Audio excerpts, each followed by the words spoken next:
9/11 call that came after the funeral.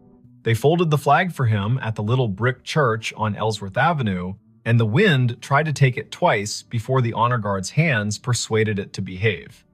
It was a raw Thursday in late January in a river town in southeastern Ohio, the kind of cold that makes sound travel farther than sense. The man in the casket was Eamon Ridge, a volunteer firefighter and the sort of neighbor who shoveled 2 extra porches without mentioning it later. The service ended at 4, the last handshake landed at 4:20, and by nightfall, the street had gone back to being only a street. At 9:13, Leora Penn took her seat at the county dispatch console, slid on her headset, and watched the board come alive. At 9:31, the line marked 911 flashed with a familiar number. His number, the man everyone had just buried. Before we begin, tell me, where are you listening from and what time is it there? Leora had fielded storms and barn fires, and wrong turns called in as kidnappings. She had coaxed calm from people whose words came like hail on a tin roof. She had heard the first breath of a baby through a phone held in shaky hands, and the last breath of a stranger who needed someone to hear it. She was 34, kept her hair short to keep the headset from snagging, and wore a gray cardigan because the room ran cold to keep the computers honest. Her desk held 2 photographs wedged into the bezel of the monitor. One showed a river in summer, green as a promise.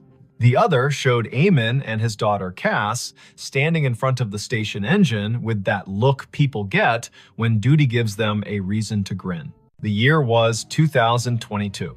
The county had upgraded the system, and the board pulsed with the soft light of new money that still felt like a borrowed suit. Lines identified towers and cross streets. Repeat callers had little tags. When Eamon's number flashed, it wore the tag she had put on it a year ago, Station 4. Her stomach made a small, foolish turn. Her hand did not. She tapped the line open. 911. What is your emergency? Static, not empty. The kind of static that carries weather in its mouth. A faint hiss like tires on wet asphalt far away, then a click as if someone had covered the microphone with a thumb and lifted it again. Leora glanced at the automatic location box. The system offered a circle that could have been a dozen blocks wide and no more. The tower showed the bluff above the river. The timer on the call rolled past 10 seconds, then 15. The headset warmed in her hand. "Hello," she said, voice even, the way training turns fear into architecture. "If you can speak, I am here." Something moved under the static. A breath, slow, disciplined. The way firefighters learn to breathe through a mask like they are rationing the ocean. She had listened to Eamon for years as he called in traffic stops and barn smokes and mutual aid requests in that unshowy voice he kept, even when the ceiling thought it was tired of being a ceiling. Her throat tightened without permission. The board did not care. It kept time.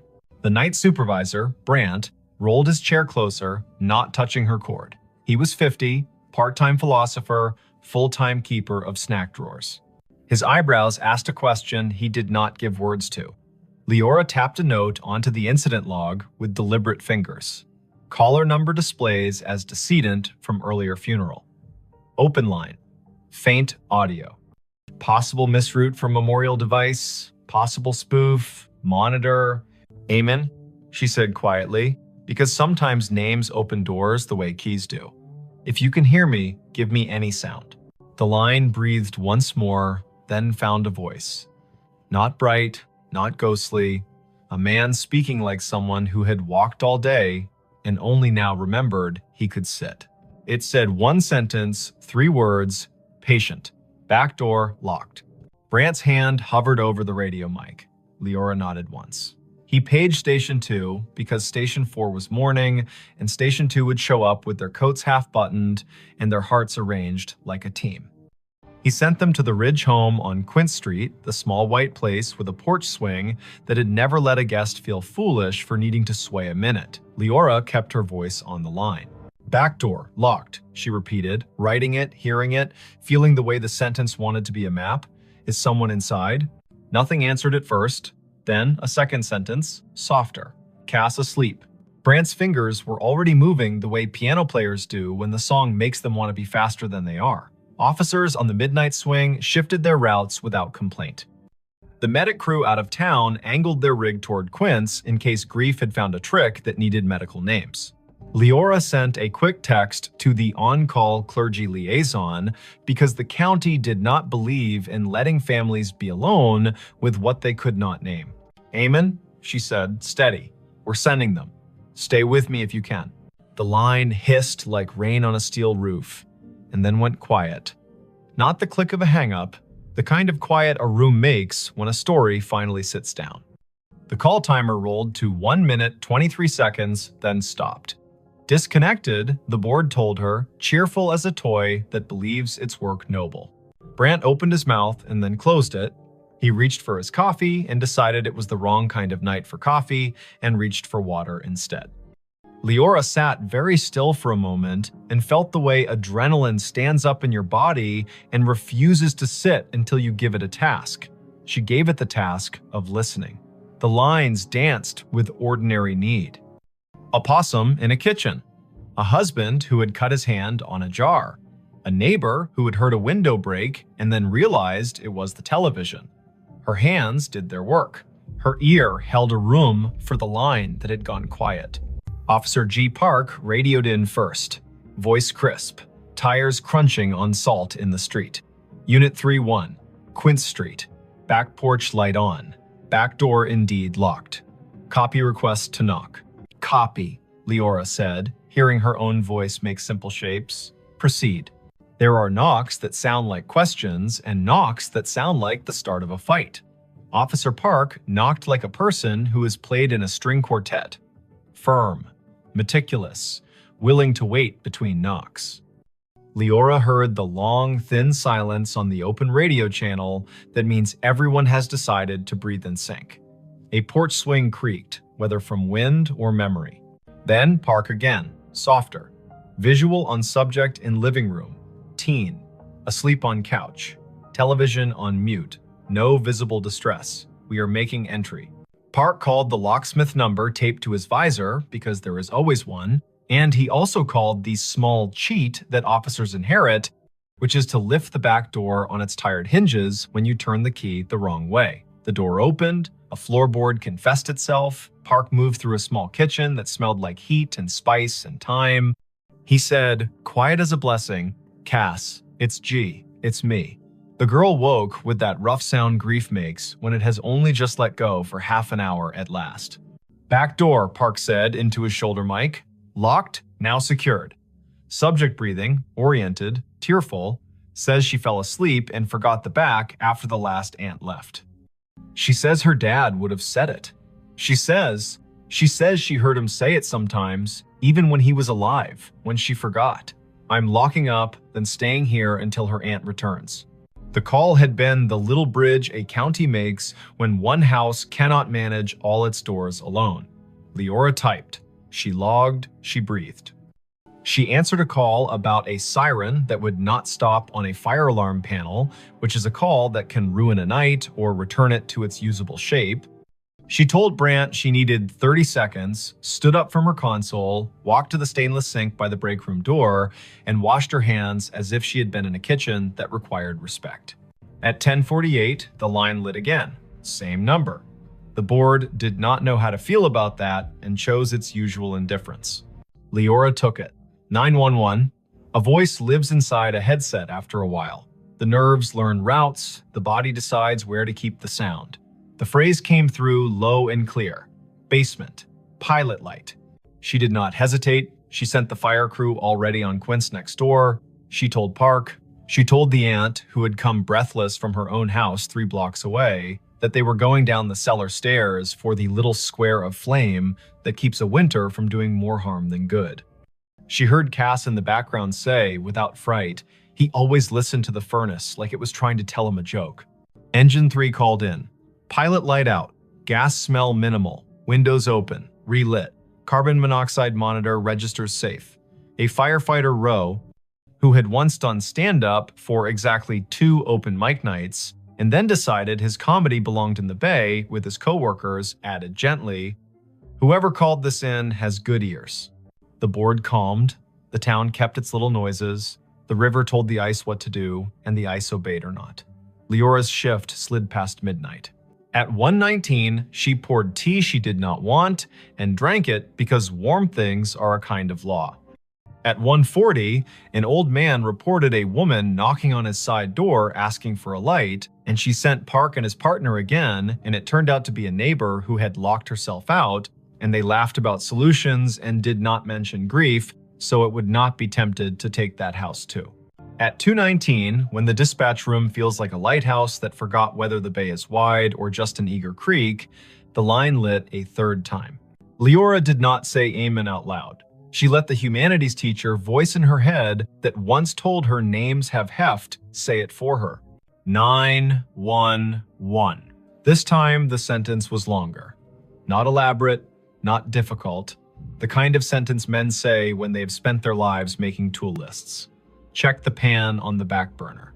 Leora's fingers moved before she could tell them to, and 10 seconds later, Park said on the radio that a pan of oil sat glowing on the stove, forgotten by a cousin who had come bearing food, and then wept, and then gone to call another cousin and set the phone down on the porch rail. Park killed the burner, slid the pan onto a cold eye, and said, "Tell whoever's on that line thank you again." She said, "I will," and understood how inadequate that was, and also how there is no better sentence at 2:20 in the morning when a house has been held upright by 2 extra words spoken by a man with no air left to push them. By dawn, the calls had slowed to their usual winter trickle. The board made its little satisfied beeps, the shift change crept near. Leora printed the overnight logs for the lieutenant in charge and set them in the bin with the neatness of a person who believes paper is a form of kindness. She took off her headset, set it on the hook, and let her neck decide it had been a stiff night. On her drive home, the river looked like a sheet of hammered tin under a sky that had not yet decided whether to blush. She stopped at the corner store for milk and oranges. The clerk rang her up and asked if she had been at the funeral, because everyone had been at the funeral, even if they had not parked their bodies in a pew. Leora said yes, and the clerk said he had known Eamon since they were boys, back when the river took 2 boys and gave back 1, and how the one who came back had never raised his voice again, unless it was to make a frightened kid laugh in a smoky basement. Leora listened. The clerk put 2 extra oranges in her bag, the way men do when they feel the night reach its hand into the room and cannot keep all the light from leaving. She slept until noon and then sat in her kitchen with the radio low and the blinds open to teach the afternoon how to behave. Her phone chimed with a message. It was Cass. Leora had given her number to the aunt without thinking, and nothing about this felt like a boundary violation now. The message was a picture of a backdoor lock and a caption. "He did it again, thank you." She replied, "You did it." He reminded, "That is a team." Cass sent back a heart in the color teens choose when they mean it and do not want to seem silly. Word traveled without gossip's teeth in it. People told each other the version they could bear. Some said the call after the funeral had been a trick of towers, an echo, a message scheduled by a grieving mind that had set a reminder on a phone. Some said Eamon was still doing his rounds, making sure pilot lights and pans behaved. The chaplain said he did not know the mechanics of it and did not care, that love gets to serve in whatever uniform it likes. The fire chief said quietly to Leora, "If my number ever lights your board and I am not in a position to help myself, send the crew. I will not be offended if you use my name to get them there faster." It is Wannon. The next week brought the kind of snow that erases the edges of things. Leora worked 3 overnights in a row and learned to sleep in squares of 4 hours like a cat. She took a call from a man who had found his wife on the floor and guided him to count and compress, and the medics arrived before the counting rasped the hope out of his voice. She took a call from a woman who had locked herself in a bathroom because her boyfriend had stopped being gentle, and she kept the woman talking about the photograph on the wall while the officers climbed the stairs 2 at a time. She did not think about the line until it lit again 2 Fridays later at 1 in the morning. She kept her voice clean. 911. Eamon's voice came again, thinner, like a person speaking through a scarf. It said, in a tone part instruction and part apology, "Box of matches in the junk drawer beside the oven. Throw them out." She told Park. Park went. He opened the drawer and found a box that had wicked itself damp and mean. He took it to the back porch and soaked it and binned it, and then came inside and wrote a sticky note for Cass that read, "Your dad told on you." She woke to it and laughed in that shocked way laughter has when it has been given back its license to exist. Not every call was that kind. Once, the line connected, and all Leora could hear was faint wind and the hollow tick of a cooling engine, and she understood, without needing the lieutenant's later confirmation, that this had been the night the station bays opened, and Eamon's truck had been driven back from the long, slow procession, and the engine had clicked in that language. Machines use to admit fatigue. Once, the line carried only a sound, like boots on gravel, exactly 3 steps, then the pause of a man looking at a sky he used to know from a ladder truck. Once, nothing came at all, and still she stayed on the line the way you stay on a porch after a friend has gone inside, just in case one more sentence needs to come out and walk around in the air. Spring loosened the river. April made the churchyard look less stern. Cass finished school with a concentration that made her teachers write small notes on the bottom of her papers. "You have turned into a person who trusts herself." Leora saw her at the station on an open house Saturday, and the girl hugged her the way nieces do their aunts without asking for the right to be related. They stood under the engine bay's great door and listened to the way small kids treat sirens like musical instruments when given permission. Cass said she sometimes still heard it, the way a voice comes into a room without needing to open the door. She said the voice had told her to bring in the porch rug before a thunderstorm that would have flung it across the block. She said the voice had told her to drink water before her stomach had the language to beg for it. "What do you think it is?" she asked, not demanding that it be a ghost or an algorithm. "I think you live in a county where people answer one another when called," Leora said. "I think sometimes lines open from one room to another because the rooms were built that way by love. I think if we say it out loud too many times, the day will get shy and pretend it never happened. And I think your dad trained his whole body to go when someone needed a sentence, and I do not know what training looks like later." Thanks for watching Allen's To Help Pray. Cass nodded as if she had been offered advice about lifting with her legs, not her back. She put her hands on the engine's bumper like a kid checking the pulse of a whale and whispered thanks in the dull shine where she thought it might carry. The last call came in July, on a night that smelled like cut grass and the electric promise of storm. The board was quiet.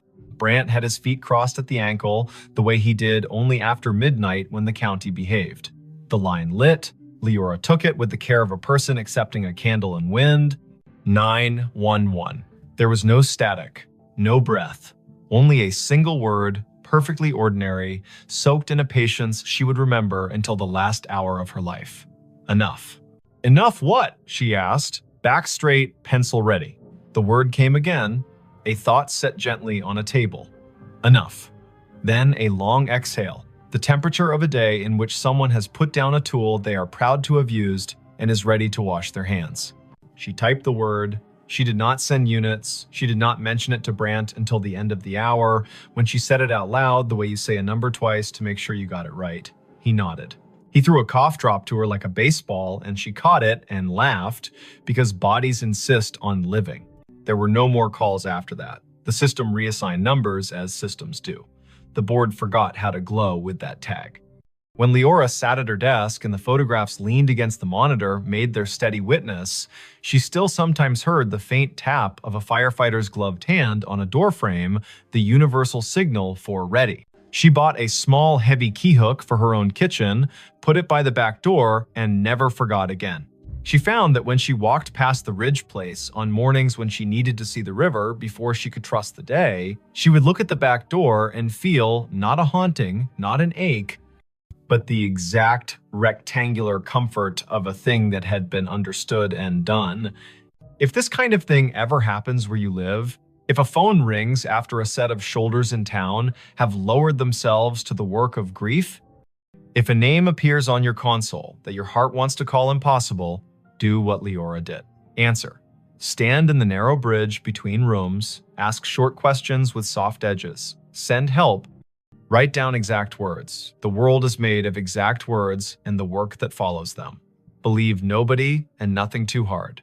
Let the river decide what is memory and what is rumor. And when the voice finally says enough, let your hands say thank you by resting them, palm down, on the desk you have kept clean so the night can put its weight there for a minute.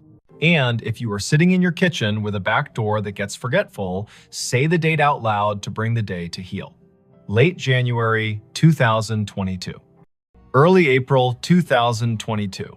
The hot night in July when rain forgot its manners.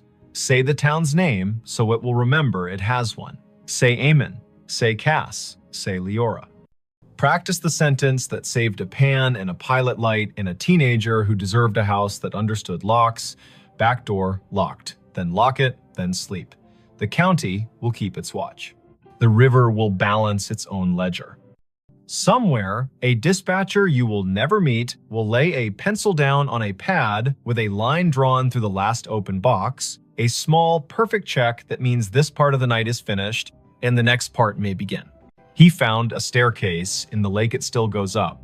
He saw it when the wind fell off and the lake lay down like glass, a sudden stillness that made every shoreline detail stand at attention. The afternoon sun had taken a step toward evening, yellowed and steady, and the north cove of Lake Lanier went calm enough to show the bones under it. He cut his aluminum skiff to idle and drifted toward the pale shoulder of exposed clay. There, not random at all, a run of stone steps pushed up from green water and kept going into nothing the shore could explain, even and true, as if they still believed a front door was waiting at the top. Before we begin, tell me where are you listening from and what time is it there? This was late September 2022, after a summer of stingy rain and long afternoons when the heat felt like it had signed a lease. The lake sat northeast of Atlanta, a blue map of drowned hills and red clay coves, and that year it had read its gauge and decided to show some of what history had asked it to forget. Foundations revealed themselves like old teeth. The ghostly lanes of a two-lane road slipped out of the murk and pointed nowhere. Between Bald Ridge and the mouth of 6 Mile Creek, a staircase announced itself and waited for a person with the right kind of attention to see it. Riven Kettering had that kind of attention. 38. A carpenter and part-time rescue diver who liked small engines and the honest work of making broken things carry weight again. He lived in a rental off Pilgrim Mill Road with a dog who had taught herself to sleep through sirens. He was not a romantic, not really. He was the kind of man who listened to what a hinge said when it wasn't being looked at. The lake had been a job and a solace for him since he moved down from the foothills of Tennessee a decade earlier, and on afternoons like this one, he took his old skiff out to idle over the drown. The staircase began 3 steps below the surface, pale rectangles set into the clay, then climbed above waterline, slick with algae, where yesterday had touched and left. 12 risers showed drop. They marched up the bank as if they had no intention of stopping, then continued past where stone ended, the air holding their measure with a confidence that made nothing in Riven's head feel quite steady. He nosed the skiff forward until its snub bow made a soft knock against the lowest dry riser. The hull and the stone talked for a second, low and hollow. He stood, keeping knees loose, eyes at a level where you can decide a thing without pretending it's not, pretending you first. The steps were fieldstone set into a poured bed, careful work from when hands were steadier because nothing had asked them to type yet. He could see where the mortar had let go, hairline by hairline, and where a leaf had chosen to become fossil rather than compost. He stepped out. The rock took his weight with a small, agreeable groan. He climbed, counting aloud the way you do when a rhythm wants to prove it's a law. 7, 8, 9. A wet line at his ankles where he had waded the shallow to push the skiff in. 10, 11, 12. He stopped where stone ended.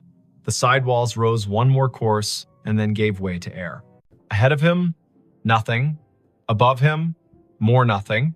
And yet his right foot, when he slid it forward with the caution of a man who had once fallen through a rotten porch and did not intend to audition for that pain again, found resistance. Not stone, not water. Not empty. A density like stretched cloth, like cold-pressed sugar, like a stare that remembered itself and refused to forget just because the lake had been told to be a lake. He drew his foot back, scalp prickling, breath in a pocket he didn't want to open too fast. He looked around to see if anyone else had been presented this joke. No one. In late September, a Tuesday can make a cove your private chapel. Far out, a pontoon boat moved like a floor with music on it. Closer in, a blue heron had made the stump of an old post into a claim. Riven set his palm above the end of the stone into the air where a banister would be if someone had finished the thought. He felt nothing until he pushed a hair past what he thought was safe. Then he felt a boundary, the exact height of a handrail in a code book he could recite. He smiled despite the way his heart had decided to pick up the tempo. Something here hadn't drowned entirely. Something here had decided to keep going up. He does not scare fast, Riven. He is a man who has gotten into dark water at night, kindly, and come back calmer for it. But he respects a place with a memory. He went back down the 12 risers and climbed into the skiff and sat with his hand on the tiller and let the lake tell him if it wanted him to be braver than his grandmother would approve. The wind was a rumor now. On the far shore, a transformer hummed with the stale sweetness of electricity. He turned the motor off and drifted with his fingers brushing the gunwale and felt for the old current under the new. A loon called once out in the main channel, the syllable bending toward a kind of loneliness that doesn't need an audience. Riven looked back at the steps. The air above the 13th riser shimmered, a trick of light or a rule he hadn't been told yet. He swore softly in the old way that buys you permission to try again. He pulled the skiff onto the red bank, tied it off to a scar of root, and went back up the 12. He did what his hands knew to do. He turned a coin on its edge and rolled it along the last stone. When it tipped forward into air, it did not fall. It sat against nothing, as if pressed to a glass he could not see. He slid it forward with one finger and felt it drag over an edge. He slid his boot after it and met a tread that had weight. He put his full foot down and his bones agreed that physics had not been insulted, only invited to a different kind of party. He brought the other foot up. He stood on the 13th step of something that existed without confessing to the eye. He took one more. 14. He stopped. He is not a fool. He turned to look at the lake, which does not care if you find it holy or treacherous, so long as you understand which mood it is in. The cove held its breath. He stepped backward down the 2 air treads with a caution that felt like a prayer you say without agreeing you're saying it. He stood again on stone that had no arguments and breathed the kind of breath that renters of boats make when the motor coughs once and then forgives you. Lake Lanier carries stories the way clay carries footprints. Old towns lie under it, old churches, the ghost lanes of Old Federal Road. People will tell you about a stalled truck on a fogged bridge and a handprint on the back window after, about divers who won't go down a second time because they looked through a school of crappie and saw a porch swing move. Some of that is what happens when humans leave water to be the keeper of their history. Some of that is people being lonely and needing their fear to wear a costume. Riven carried none of those stories in the silly way. He carried them the practical way. He knew people had been told their land would drown for the good of cities they would never see, and some of those people had said their names into the bank and put rocks one on another to make the land remember. He went home with the staircase in his notebook and in his knees. He did not say the shape of it to the bartender at the place on Brown's Bridge, who called everybody chief. He did not post a photo because the lake punishes people who turn it into spectacle. He slept badly and woke before his alarm and made coffee meaner than necessary and drove back with a coil of thin rope and a chalk box and the tape measure he used when perfection had to be part of the bill. Morning Lake, blue as breath. The skiff skittered over wind ruffles and slid into the cove willing. He tied a chalk line at the last stone and played it out up the air, marking nothing with blue dust that caught in nothing and hung there like a trick. He laughed once, quietly. He measured riser height with the tape and found consistency that would have made a county inspector nod. He tied a loop in the rope and lowered it down the near face of the steps. The loop sat against an invisible edge and held, not tight, not loose, as if politely told to wait. Half an hour went by that way. Numbers, angles. The carpenter in him building a drawing that would keep his fear inside its lines.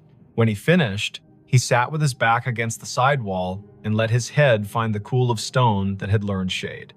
The world stepped closer.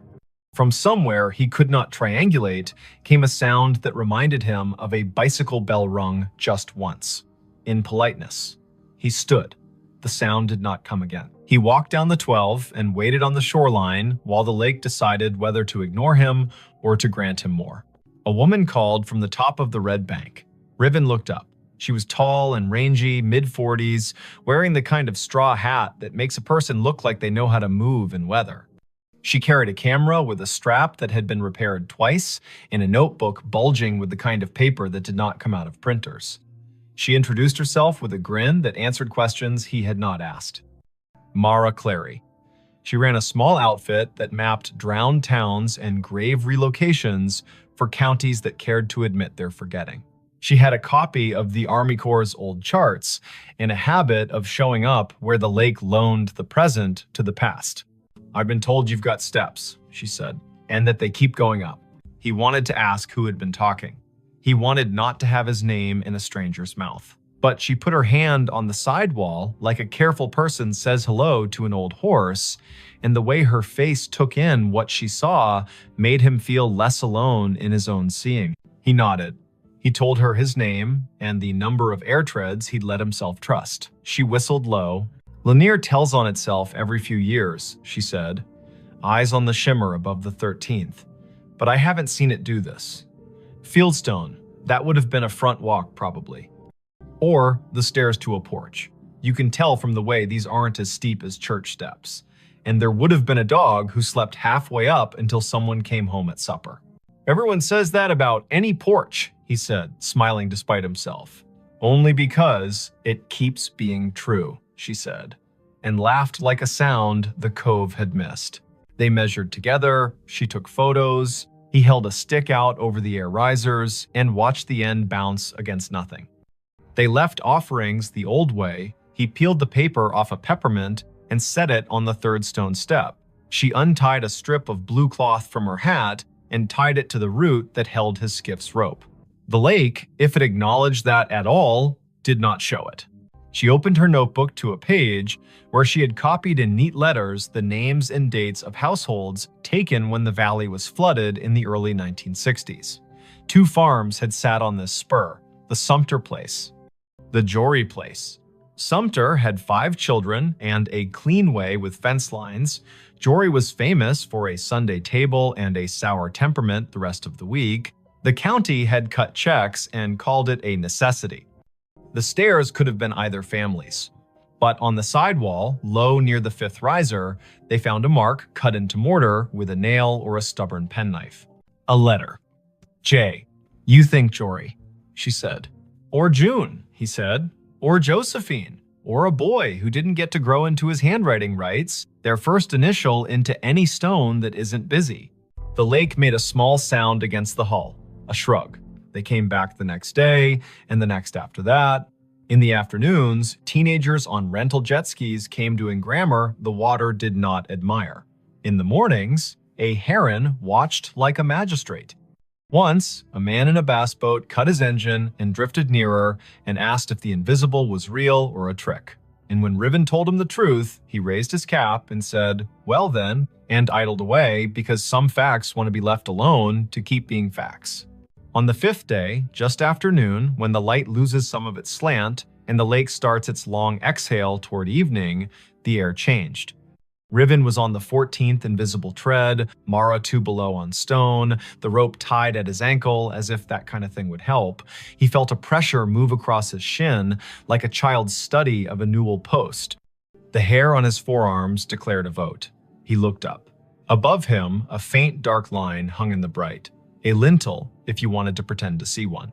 A line where a door might have decided to sit if it still meant to. He lifted his hand slowly and let it hover. It met resistance at the height where a latch would be if people had followed the same measurements here as they did in town. He pressed a fraction and felt the air give. Not much, not enough to invite him, only enough to say, "I know what you were asking for," and no. He withdrew his hand. He did not try again.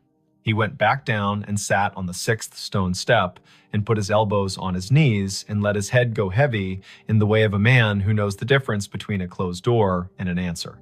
"Not today," Mara said, not unkindly. "Doesn't mean never." A storm ran around the rim of the lake that night and forgot how to come down. The next morning broke clean and noisy, with birds relieved to be right about the Sunday. When they returned to the steps, the peppermint was gone. The strip of cloth whispered against the root when the wind remembered it.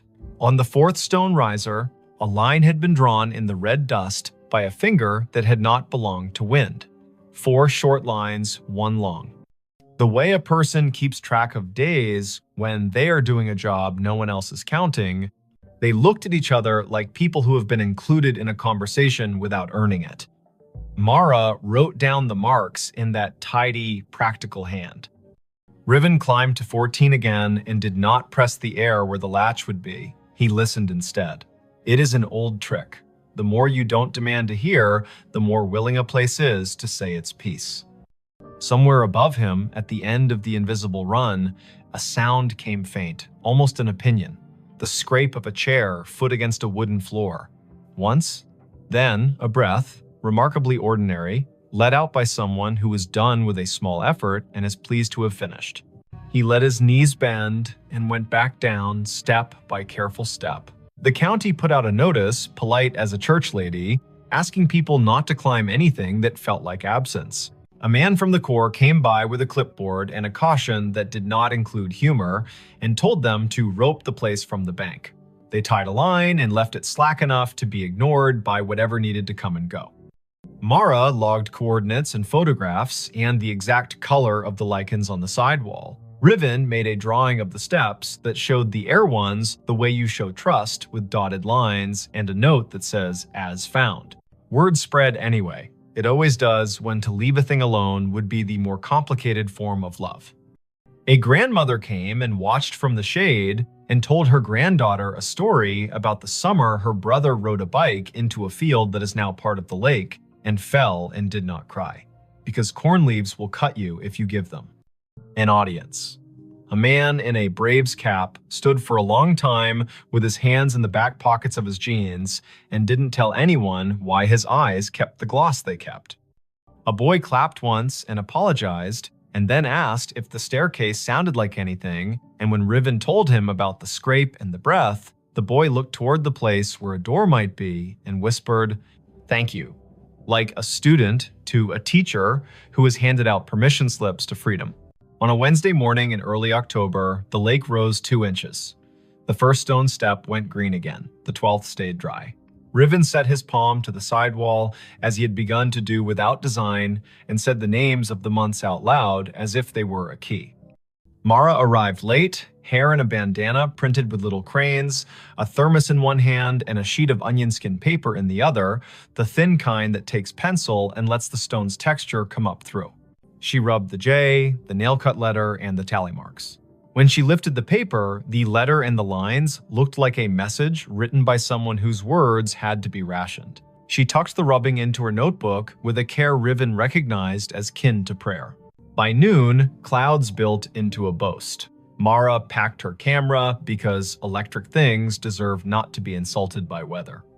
Riven untied the rope at his ankle and coiled it with the absent-minded competence of someone who likes ropes for the way they make order out of risk. The air above the 14th step felt different. Cooler, somehow. Denser. He looked up and wanted more than he would have admitted the week before to see something acknowledge him.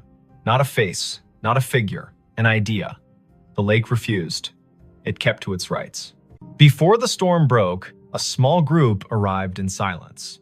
Not tourists, not thrill seekers. People in good shoes that did not belong to docks. A woman in a navy blazer. A man whose tie had been loosened by degrees and had stopped at 3. An older woman with a cane that looked like it had been carved by someone who understood trees better than money. They stood on the bank above the line and watched the steps like people watching someone figure skate after having once skated the same routine 3 decades ago and remembering what the body used to hold. The older woman spoke first, to the stone, not to the living. "You kept it," she said. "You stubborn thing. I told them you would."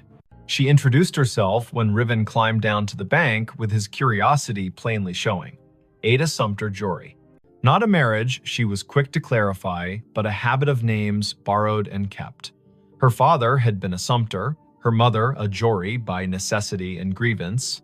She had been 10 when the men from the government came and put stakes on the hill and told her they were measuring to make the river useful. She had been 14 when the kitchen was dismantled and stored in a relative's shed, and the porch chairs were put on a truck without the porch. She had been 15 when the lake finally climbed to the 7th stair and the dogs refused to sleep where they had always slept and had to learn ground new as a dollar. "My granddaddy set those stones," she said, chin lifting toward the steps. He knew the grade by eye. House stood there. She pointed at the air, ran long that way.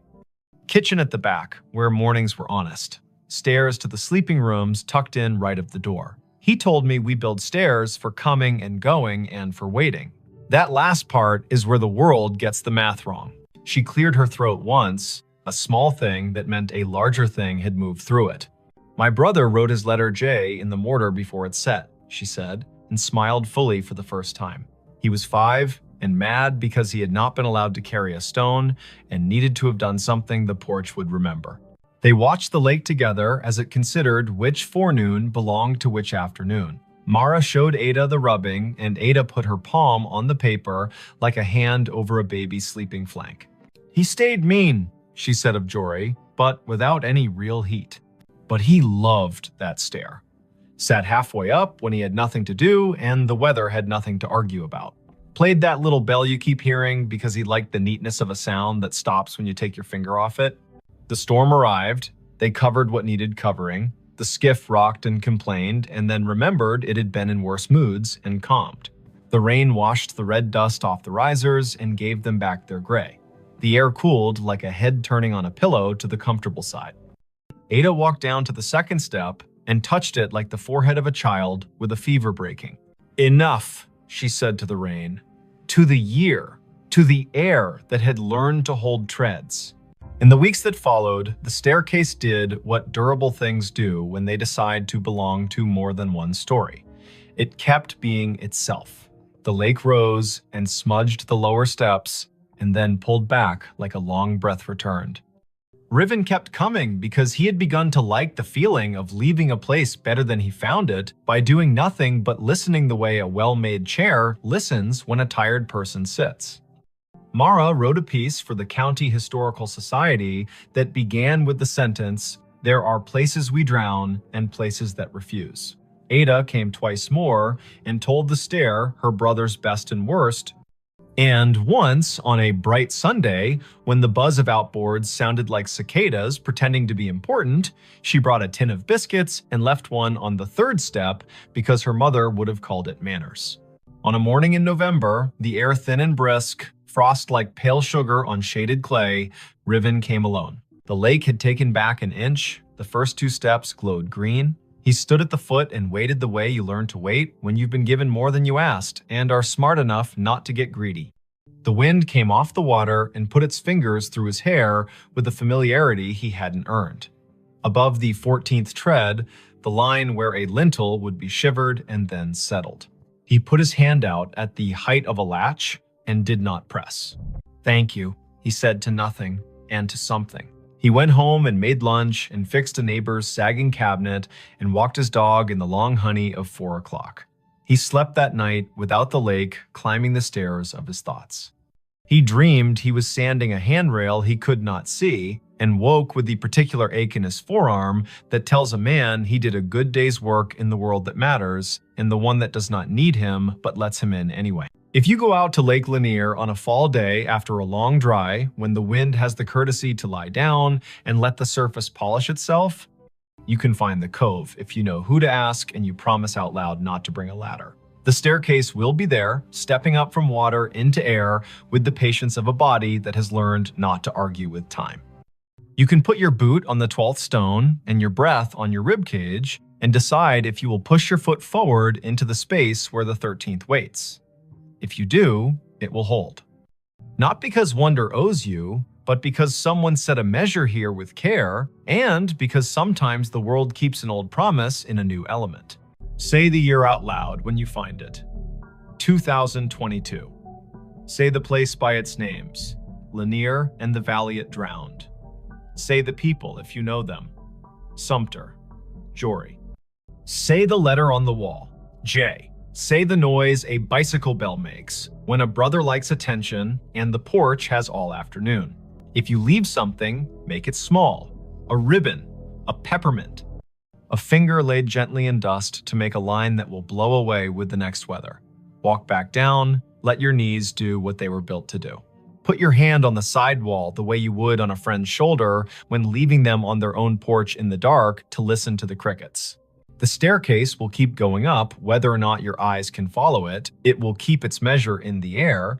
The lake will rise and cover the lower treads and then fall back and confess again. Boats will hum.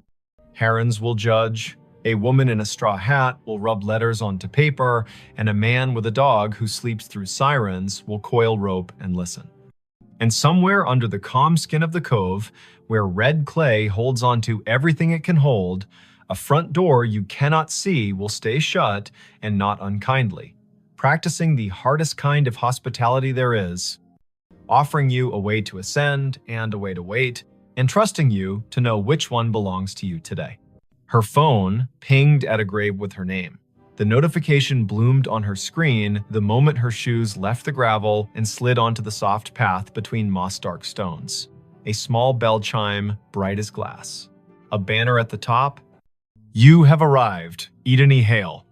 The words sat there as calmly as a weather app, as if the city had decided to label her the way it labels a bridge or a square.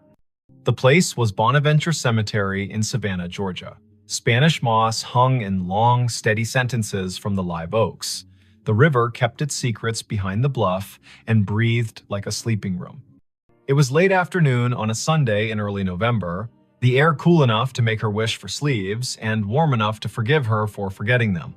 Before we begin, tell me, where are you listening from and what time is it there? Her name was Idoni Hale, 28. She worked in visitor services at a small maritime museum upriver, the kind of job that made her memorize the angles of ships and the dates when storms came ashore. She liked fonts and quiet, and the sound salt makes drying on stone. She was visiting Bonaventure because her friend Anson had flown in from Minneapolis for a long weekend, and the two of them liked places that let you feel your breath in your mouth. The year was 2021. Phones knew where you were within decent intimacy. Some headstones wore small plaques with codes that asked to be scanned and promised a story. They had parked on Bonaventure Road under an oak that had learned to be older than most houses. The sky was simple, a clean coin of light. The volunteer at the office had given them a paper map and a soft-voiced list of locations worth the walk if you wanted your day to hold. Look for the little angels facing east. Find the section where the camellias keep blooming against instruction. There's a family plot that feels like a room you shouldn't step into without knocking. No one mentioned a notification. Eden stared at her phone. The banner did not give a location like Section F or Plot 31. It was the same tag her calendar used when she arrived at work or home. You have arrived, Eden Hale. As if she were a place. As if the grave were her. Anson leaned toward the screen and squinted. He was tall and light-footed, a teacher of high school literature who carried poems in his pockets like receipts.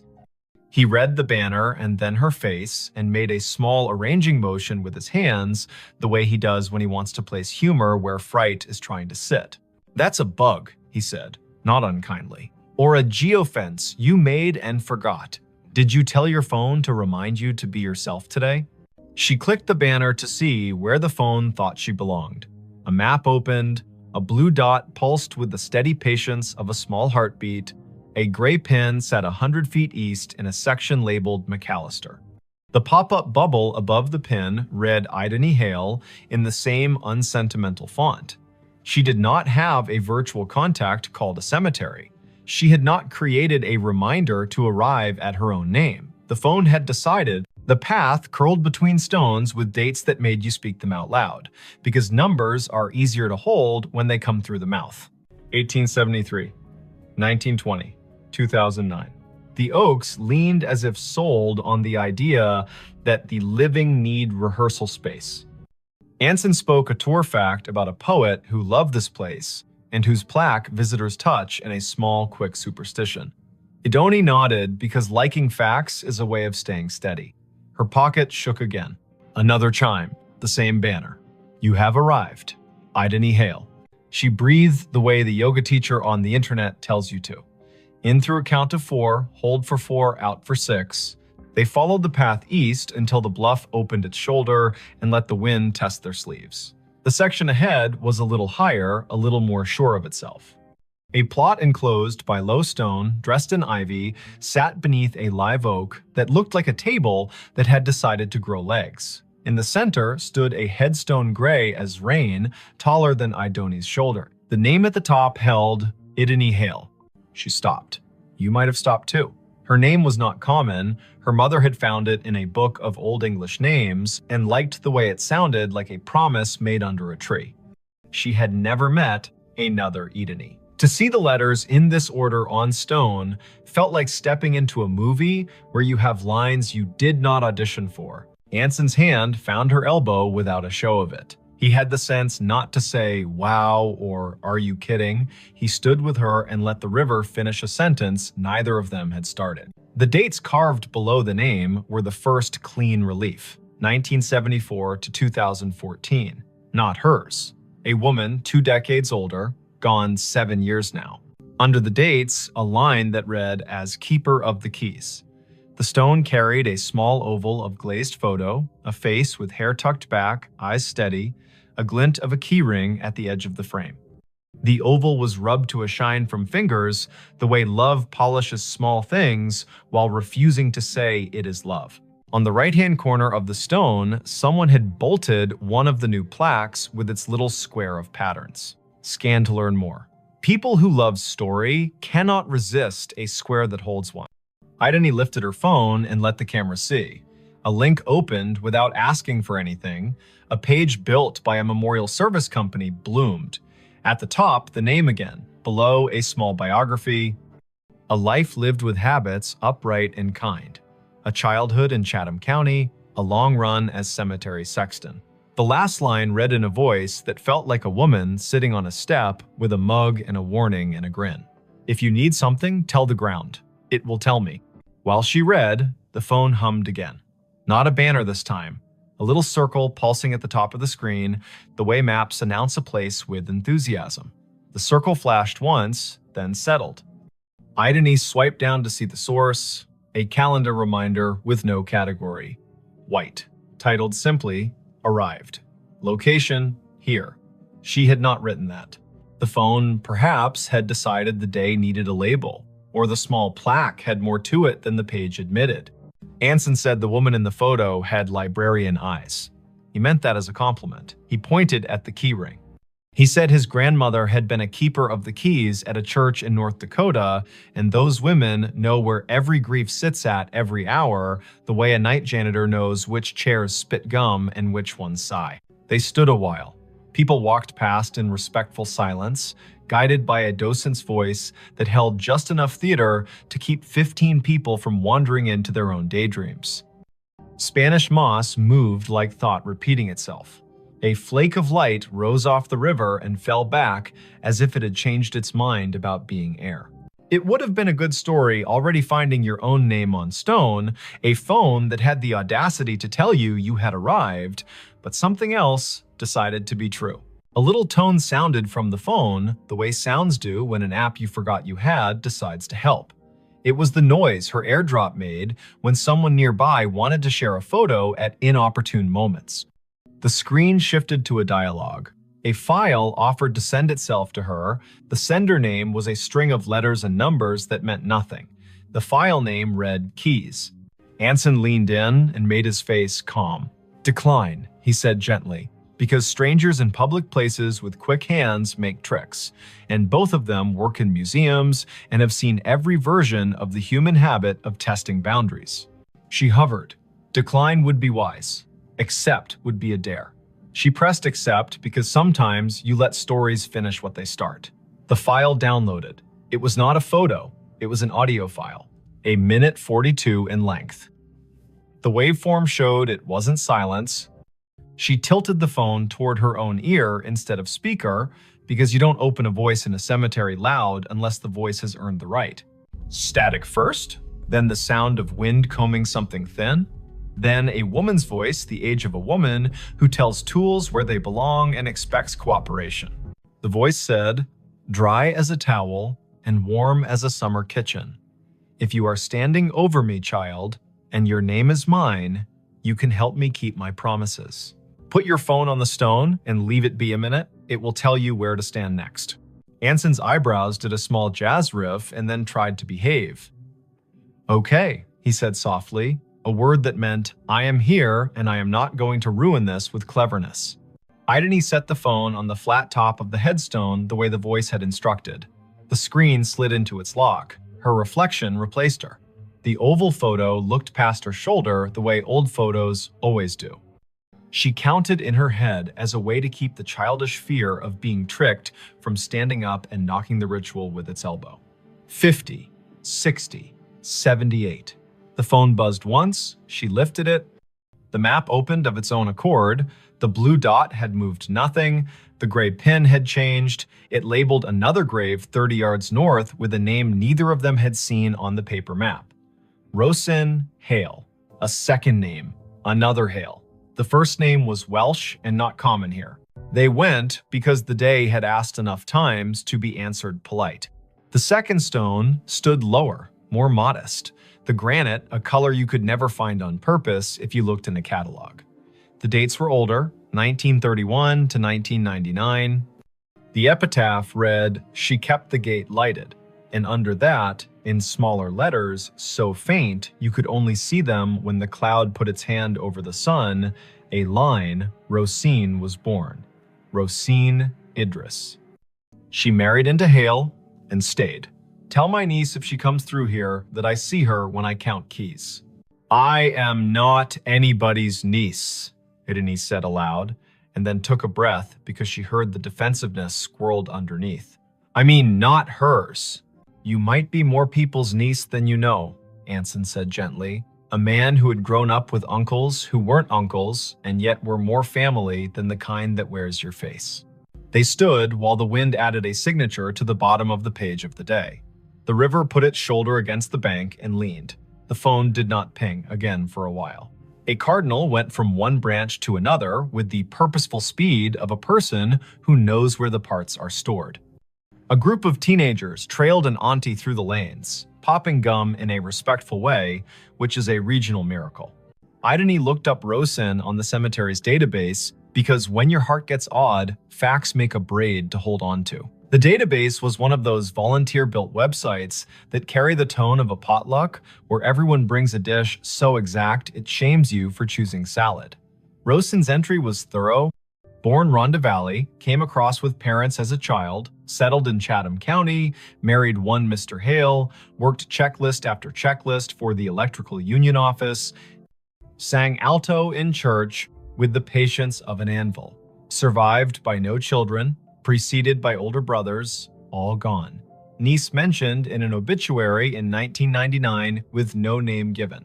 Anson made a sound that meant the story had wiped its hands on his shirt and was ready to cook. The phone chimed once more, now with the tone her museum app uses when a beacon in an exhibit hands you a fact. She had turned beacons off last month because being interrupted by history while in history felt a bit like a stage whisper in a quiet theater. She had not turned beacons back on. The screen read, "A note is waiting." A map pinpointed the little brick building the cemetery uses as a workshop for the grounds crew. A path drew itself in blue between the Hales and the shop, like a string in a child's game. They went, Because keys that ask to be found deserve not to rust. The door to the shop was propped with a cinder block the way doors are propped everywhere when the weather learns to be useful. A radio played a station that chose Old Soul and occasional baseball score updates. No one was at the counter. A bell stood there anyway, the kind that rings a sound like a glass penny. Anson rang it because he likes participating in obvious rituals. A man in his 50s with a badge that read August came in from the back, wiping his hands on a rag that had earned its keep. "You folks need a map?" he asked, then took a longer look at their faces and revised. "Or a minute." "We were by the hailstones," Idony said, and watched the way a man looks when a rhyme finds his ear and tells him it cares. August nodded. "Course you were," he said. "I keep an envelope for that family. Been waiting on who it's waiting on." He reached under the counter, where drawers have learned to hold what should not be lost, and brought up a large yellow envelope with a blue paperclip that had rusted a little by choosing weather. The envelope had 3 words on the front in tidy block letters. For the next Idony, heat went across her face like an honest light. August saw it and stilled. He handed her the envelope the way people hand one another babies, meaning well and moving slow. She opened it with her thumb. Inside, 3 items. A small brass key, old, not ornate, with teeth filed like a decision. A folded sheet torn from a spiral notebook, edges soft with years. And a wallet-sized photo of a woman in a blue work shirt with a name patch and a grin you could feel on your back like afternoon Sunday. The patch read, "Idony." The face belonged to the woman on the first stone. The note was written in blue ballpoint in a hand that pressed harder than paper deserves. It read, "Simple. For the next Idony in this county who can hear me the way a key hears a lock. My niece is out there." She won't say yes to the word niece because words are stubborn. She'll need to open the box in the old mausoleum we keep for tools and favors. The key is for the small door on the left. Lift on the latch while you turn. The box has what belongs to her and me and her grandmother. If she is standing at my stone with a phone, she will know that I know. Don't bring a crowd. Bring one friend who reads instructions with his eyes. Leave the key when you are done. We can count without hands here. "I'm not someone's niece," she said again, and heard how the sentence grew less certain with practice. Her mother's family tree began and ended in a different state. A line of women who told polite lies to spare one another the sharp edges and did their grief in broom closets. Her father had not survived long enough to name distant relations. He had left behind a bent screwdriver and a smell that her body still could find when a day asked. Anson's hand found the counter in a quick pat, like checking for keys as you leave the house. "You don't have to be a niece to be the person meant to do a thing," he said. "But also you might, and it might not matter how that happened." August tapped the counter twice, a habit that sounded like a yes. "The small left door," he said. "People never see it. Take the path behind the office and go right at the angel with the missing hand." The mausoleum is the little brick one that looks polite. The left door sticks the way a lie sticks to a room. Do what the note said, lift and turn. They went back into the light. The blue string on the map did not bother now to draw. The path knew their feet. The angel with the missing hand stood where the volunteer had said, "Angels stand, face east," blank expression that suggested she had witnessed every century and found nothing quite bad enough to frown at yet. The brick mausoleum waited with that small pride buildings have when they know they are not the grandest on the block, but are the one that does the job without complaint.